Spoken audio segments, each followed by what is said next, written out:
Are you having trouble drawing the structure of the human body? Well, guess what? Everybody is. So today I'm going to try and ease your pain by showing you 15 random anatomy tips. This video will be broken up into 3 sections: head, torso, and limbs, and it's going to be fast. So open your brain for consumption, grab your notebook, and let's begin.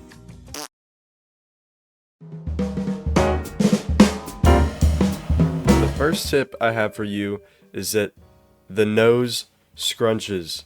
I feel like a lot of people might forget that the nose is a part of the face that moves when your subject changes expressions. So if we just use this as the base nose and we look over here, we can see that when someone is angry and the nose will scrunch and the nostrils will raise up. And when a nose scrunches, usually the skin that attaches right above the nostrils and to the cheek will go outwards from above the nostrils like you see here, and then that's usually followed by the eyebrow wrinkles and little wrinkles on the top of the nose. And then another thing is, people usually draw people smiling a lot, but you can't forget that when you smile, your face moves up like this, which drags the nostrils up with it, and so the bottom of the nose looks really flat. And if you don't believe me, you can just go look in the mirror and just make these faces. Trust me, it's true. And then finally, when the mouth moves downwards like this, or just the face in general moves down, the nostrils will follow it, and the little nose hole, the little nostril holes will become more visible. So the next tip is that you don't want to overthink drawing the back of the head. It's really simple. If you're unfamiliar with the structure, let me just break it down for you. You have your skull that lines up with the bottom of your ears. You have your neck muscles that attach behind the ears. You have the sides of your jaw that poke out just a little bit, It depends on the facial structure of the person you're drawing. And then finally, you have the traps that connect up into the skull like that. What I think a lot of inexperienced artists will try to do is add as many features as possible to the side of the face when the character is facing away, because they want to show as much as possible. But this is not what you want to do, because if we turned this fella around, he'd look like this, and we don't want our people looking like that. So use a reference if you're stuck, and remember that when you draw someone facing away from the camera, you don't see their face. That's kind of the point. Okay, number 3. Eyeballs do not look like this. They are 3D spheres. Stop drawing your eyeballs like little fish or whatever in a side profile, or drawing them completely flat everywhere. You have to remember that they are a sphere inside of a socket, and the eyelid wraps around that sphere, and that's what creates the shape. Look at these 2 images.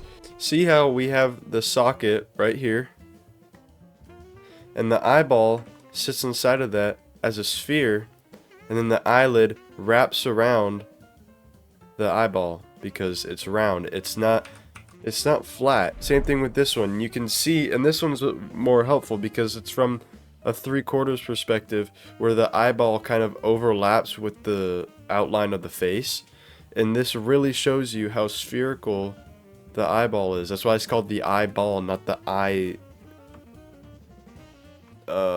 This is something that's really important to study and look at so you can draw decent and realistic eyeballs. This next one is one that I already went over in my short on neck anatomy, and that is these muscles that pull down the corners of the mouth on the neck, and they only appear when that happens. This is important because it makes your expressions look more believable, and they also change the shape of the neck, because you can see how they kind of curve outwards, and there's usually, like, I think there's about 4 that pull down in these areas, and they completely warp the shape of the neck, and it makes a person look insane. So this last tip for the head is one of my personal favorites because I made it up myself. So some artists might struggle drawing the ear because they don't understand how it actually looks, because it is a complicated looking form. They might do, like, one thing I used to do is I used to just go like this and just draw things anywhere going into each other, but it's not accurate, and I made a short on this. My method for remembering how to draw the structure of the ear is called the double Y method, and this is because if you look at the ear, it kind of makes this Y with 3 branches. And so if we're drawing an ear, we start with obviously the outside of the ear. That's like the easiest shape to recognize, right? And then you start making this frame around the ear. You stop at the lobe. And this is where you implement the double Y. You have this fold that comes over here and attaches up to here, runs down along with the frame and stops at the lobe. And then you have the extra branch of the Y that comes down from this part of the frame, swoops in to the bowl of the ear.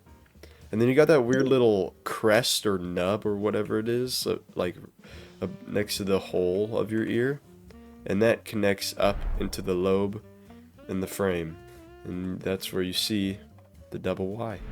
And if you remember this, look for it in real ears. You can see it. You can see this little Y shape, and then it's got an extra branch. And I find this really useful for remembering what the ear looks like.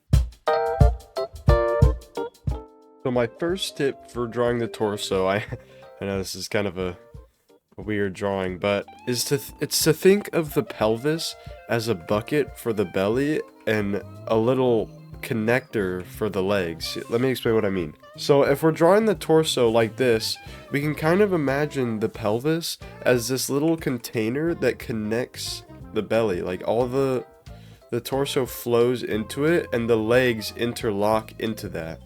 So if we're drawing a torso like this, you can see what I mean. If you imagine the pelvis being this little structure that holds up the torso, and then you can just neatly interlock the legs into that, and it makes it really easy and actually really convenient to draw the legs fitting in to the torso like that. The second tip I have for you on drawing torsos is that you have to remember that the belly folds. You don't want to be drawing perfect cartoon people who look like this when they bend over, and you also want to remember that when someone stretches back, the stomach thins out and the rib cage becomes more visible, and also the bones around the hip poke out a little bit more. Alright, number 3, do not draw your spine as a straight line.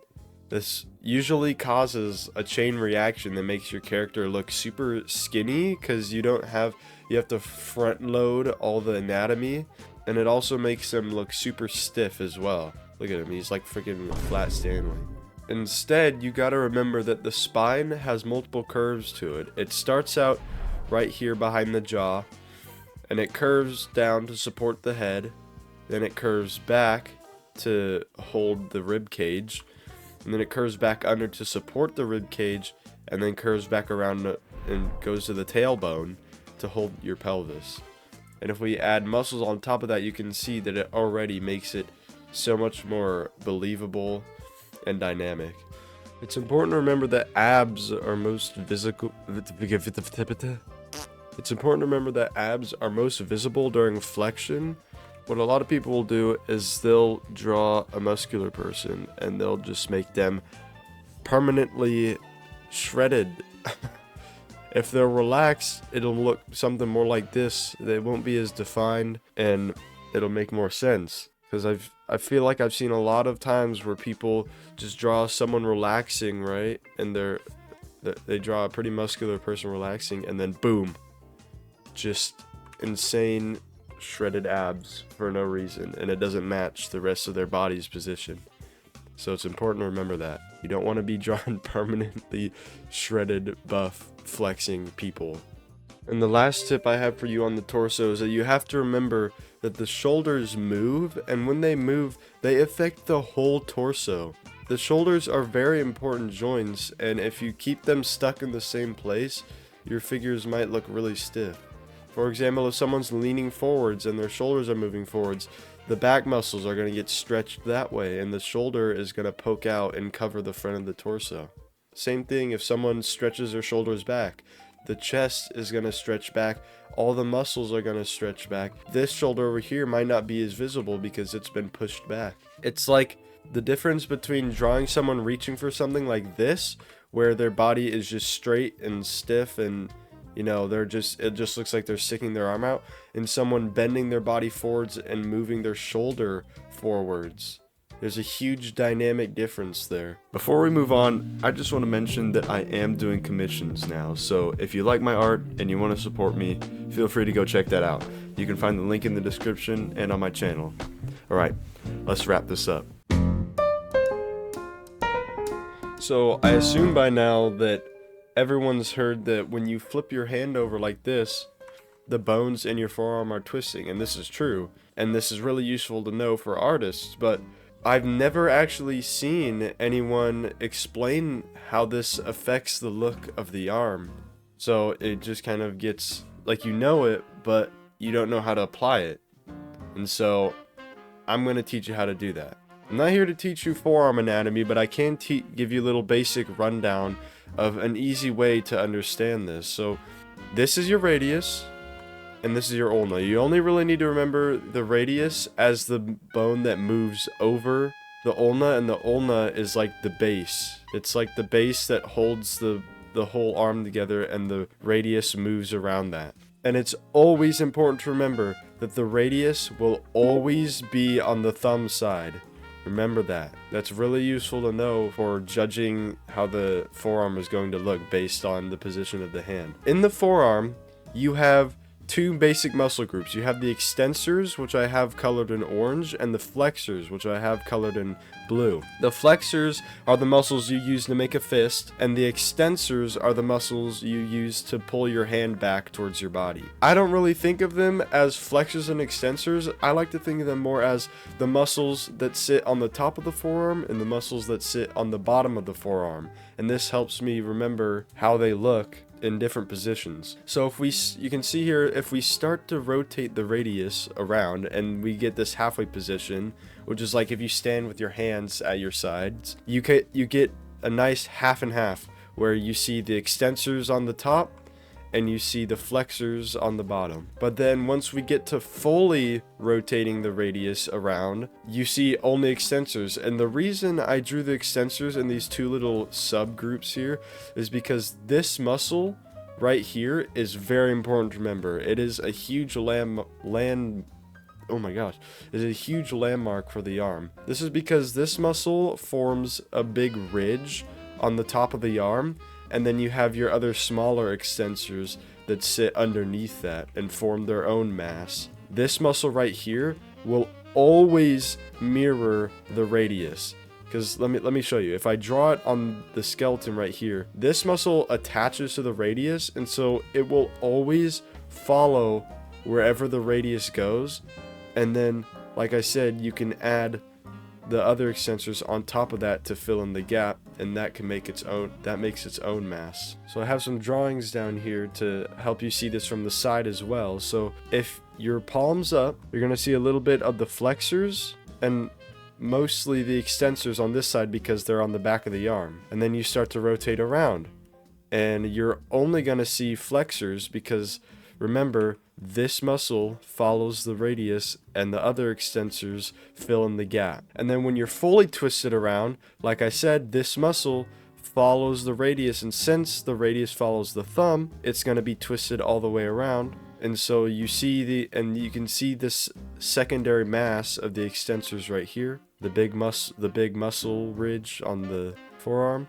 And then you're going to see the flexors poke out from the bottom of the arm. One last thing I have to say about this is that it's really easy to remember where these muscles go by just remembering the bones. I like to think of when the bones are positioned like this, they serve as a halfway mark between the flexors and the extensors. What I mean by this is that if you look at the outside of someone's arm like we have here, if you remember, the ulna goes right here and acts as the base, and it also acts as the divider between the extensors and the flexors, and that's really useful to know. Alright, that was a lot. Let's go back to the simple stuff. The second tip I have for you on limbs is that the knee is not a sharp angle like this. Of course, I feel like you might see this sometimes with stylization, but don't say that and use it as a crutch. If you don't know anatomy, you don't know anatomy, and you should practice. And it's important to at least know what the rules are before you can intentionally break them. A more accurate knee would look something like this in this position if someone was kneeling down like this. Because if we look at the basic structure of the knee, you have your femur and you have your tibia. And these form two balls on a hinge joint that are covered up by the kneecap. And so when the knee bends, these two slowly spread apart. You can see all that gap in there, and that's usually filled by ligaments and fat. And the kneecap will poke out more and more until when you're bending down, like I did in the drawing, you'll have your quads that sit on top of the femur that come down, your kneecap will poke out, and then your tibia will form a second bump leading to your lower leg. And that's really important to remember so you can draw pretty accurate legs. And you can see here in this little doodle I did, you can see how the femur would sit right here, the tibia sits right here, and they form two separate masses, and they're covered by the kneecap. The third tip I have for you on limbs is that the lower leg bones act as a little hinge or capsule for the ankle bones in the foot. This helps a lot when understanding how the ankle moves and how the foot connects into the leg. You can see here how with these simplified forms that the bones of the lower leg wrap around the foot like this and form a hinge joint where it can just move up and down. You can see it again here where this top form gets encased by the lower leg bones and leads to the rest of the foot. Alright, number 4. Don't forget that the shoulder attaches to the scapula, and so wherever the shoulder moves, the scapula follows. So if you have your shoulder stretched out forwards like this, and this kind of goes with the tip I had for the torso on moving shoulders, the scapula follows it forwards and it stretches around the rib cage this way. And if you're just in a resting position, the scapula just sits in its place. So if we draw your collarbone coming around here, which then attaches to the scapula, like right, it looks like that. If we come over here and draw that, our collarbone is stretched forwards and it brings our shoulder blade all the way over here. Our arm bone connects like that. You see what I'm saying? So this is really important to know to be anatomically correct. And it's the same if the arm gets pulled back, the scapula will get pushed back. If I mirror this, we can see how the shoulder blades would squish together here in the middle because they're being pushed back by the shoulders who are bringing the arms back. And the last tip I have for you in this video, and this tip really goes for all limbs, or actually all muscles I guess you could say, is that there's always an action side and a non-action side. What I mean by this is that if you're curling your arm like this, your bicep is being engaged and it's the one doing the action. The tricep isn't doing anything, it's just getting stretched out. So why would the tricep be flexed in this position unless you were actually flexing it? Like if this guy is picking up something like this, his tricep would have no reason to activate, so it would stay mostly flat. Same thing with the legs. You're standing here, if someone's standing here flexing their quads, their hamstrings are going to be resting because they don't need their hamstrings right now. Your hamstrings are meant for pulling your leg up like this. And sure, they're slightly activated because you're standing up and your leg muscles are always activated when you're standing up, but they're not active. There's a difference. And this can also be said with the shin, right? So the shin is holding up the leg and the calf is rounded and stretched out because it's not pulling up on anything. I've seen it too many times where people are drawing anatomy and they just draw all the muscles flexed. So like here, this is just wrong because you have your quads flexed, the hamstrings are flexed even though the leg isn't even moving up, and even the calf is flexed, which shouldn't even be possible like this, by the way, too, to have it this high up in this position because the foot is flat. So this is literally just impossible. And with this one over here, if somebody's flexing their tricep, you know, they're pushing their arm that way, and you get all those definition right here, their bicep should have no reason to be activated right now. So it's important to remember this if you want accurate poses, because realistically this arm would look like this. The bicep would be resting. There would be no reason for it to be all puffed out and flexed. Wow, that was a lot.